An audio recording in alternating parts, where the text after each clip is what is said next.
రాష్ట్ర వ్యాప్తంగా జూన్ 2 నుంచి అన్ని రెవెన్యూ గ్రామాలకు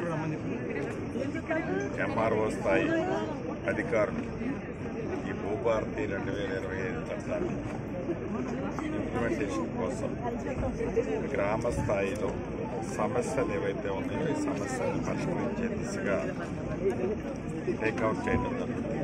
ఆగస్టు 15 లోపు వీలైనన్ని జటిలమైన సమస్యలని శాశ్వతంగా పరిష్కరించే దిశగా ఈ భూభారతి చట్టం ఏర్పాటు చేయడం కానీ పరిష్కరించే దిశలో అదే దిశలో ప్రయాణం చేస్తుంది.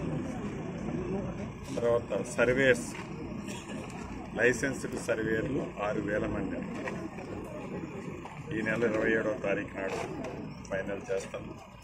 3 నెలలు వాళ్ళకి ట్రైనింగ్ ఇచ్చి ప్రతి రెవెన్యూ మండలానికి సుమారు 8 మంది తగ్గకుండా సర్వేర్లు కూడా ఏర్పాటు చేస్తాం.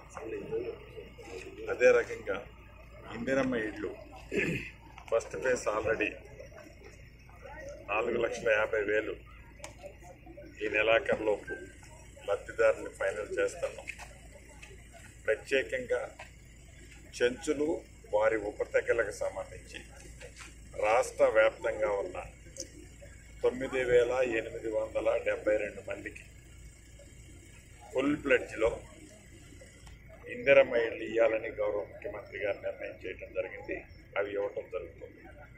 అదే రకంగా ఐటీడీఏ పరిధిలోని అన్ని నియోజకవర్గానికి 3,500తో పాటుగా అదనంగా అక్కడ ఉండే గిరిజనుల సంఖ్యను బట్టి అదనంగా ఇళ్ళు కూడా ఇవ్వటం జరుగుతుంది.